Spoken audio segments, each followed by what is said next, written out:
So Druski did a skit, and he briefly put the Fresh and Fit logo in there so you could say that he was making fun of him to some extent. But listen, I want you to watch the clip, then we're going to watch Myron's reaction. How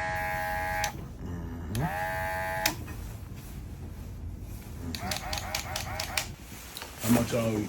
250. 250. That's light. Got my nigga right, house call. Mm-hmm. You straight? House call. You straight? Yeah. I got that shit on too. Mm-hmm. She gotta cook, clean, fuck, shut the fuck up. Exactly. Come on, man. We off that. 50-50 nothing. We off that. 50-50 nothing. Nothing. Hold your head up, King. Your crown is falling. Okay. Talk that talk. Yeah. Talk that talk. Yeah. I hear you.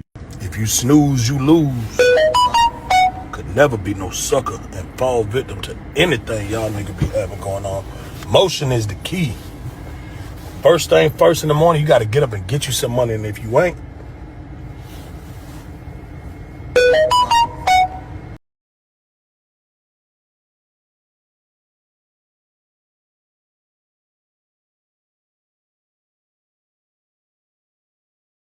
ooh, hey, let me get your number.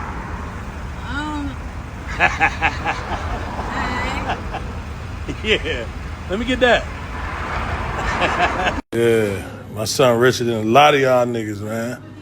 You like it, son? You want that? I get that for you, huh? That I get you everything you want. You wanted this. You wanted to match that, huh?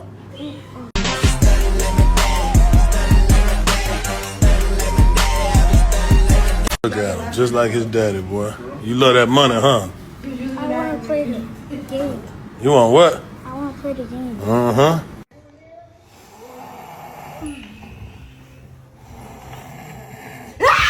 Nigga, what the fuck is that on my pillow? Get the fuck out my bed, for real. What is that? What you mean, no? So the caption on the post said, dudes that think money can unlame them.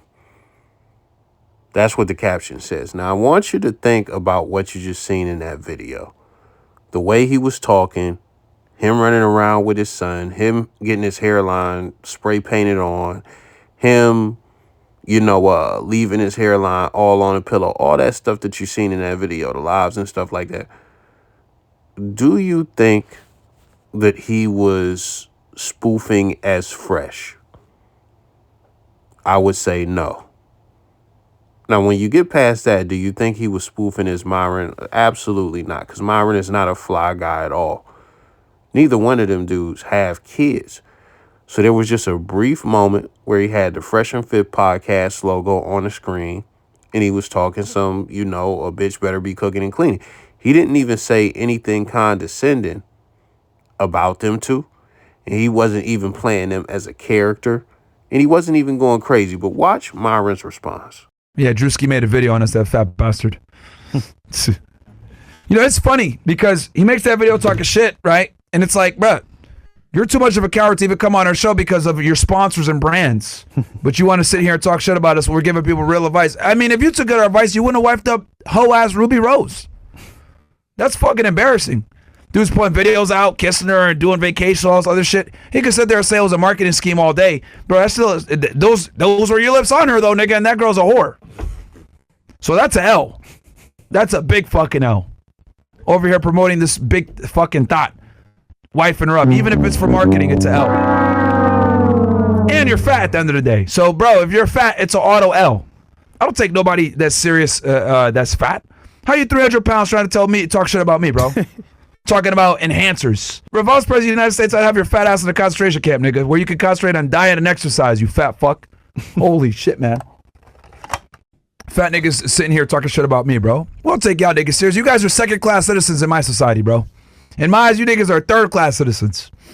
Fucking ridiculous. Now, Myron is a few things. He's a clown. He is a racist. But one of the things that he displays that he is very sensitive, like hypersensitive. He is like as sensitive as a tooth with a big-ass cavity. He is that sensitive. Because that skit that Druski didn't warrant the crash out that he did. Let me tell you something before we continue, man. Other creators have been gotten at and really didn't respond in the way Myron responds to like these creators just doing anything, bruh. Like he's always trying to crash out. Kevin Samuels had a lot of haters in the manosphere. Guess what he did? He ignored all of them. He didn't give any of them any shine. Then outside of that, the people that, Fresh and Fit went to war with, which I'm not gonna lie, I understand them going to war with these two, but Abba and Preach, they got an Anthony Spade. What did Anthony Spade do? Now, I know you guys are clicking on this. You're like, Anthony's going to go in. Anthony's going to do this. Actually, I'm not. And the reason why is because I watch Alba and Preach every day. So for them to react to my video, I'm being honest with you. Thank you guys for the shout out. I may lose some subscribers. You have your opinion. I have my opinion. But I'm not going to go back and forth and doing all that because I can accept criticism.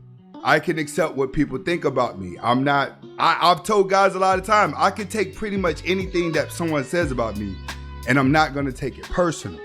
Oh, but if you say anything about sensitive ass Myron, who actually goes out of his way to antagonize niggas and put on KKK robes and, just do all types of weird stuff all over the internet. If you say anything about him, he is flying off the handle. He is slapping the table. He is calling you a fat bitch. He's doing all of that because he's a fucking weenie. Cooley from No Fugazi, he also got reacted to by Abba and Preach. He briefly addressed it, but he's not going to war with them. And this is the thing about them. They did 2 videos at least about Cooley, and they did them with a lot of contempt, a lot of unnecessary venom from Abba. He was very just disgusted by the existence of Cooley. I mean, there was a chick who did a big expose hit piece on Kevin Samuels. She also did a bunch of stuff on Rollo Tomasi. The difference is Kevin Samuels never even acknowledged the chick's existence. He just let her do it like she's a peon. Like, most of his audience has no idea that video even exists. They have no idea that video even exists. And that's something that Myron doesn't understand. Just because it happened, that doesn't mean that your audience cares or even knows. But Rollo Tomasi, she did a hit piece on Rollo Tomasi, and he felt the need to talk about it. He felt the need to get at her. And guess what she did? Since he was giving her so much attention, he got an email. I know a lot about this chick, and all this stuff, and then he just started giving out this information that an anonymous source gave him. And guess what? He fell right for her trap. It was her sending that information. So she really spoofed him, made him look like a goofy.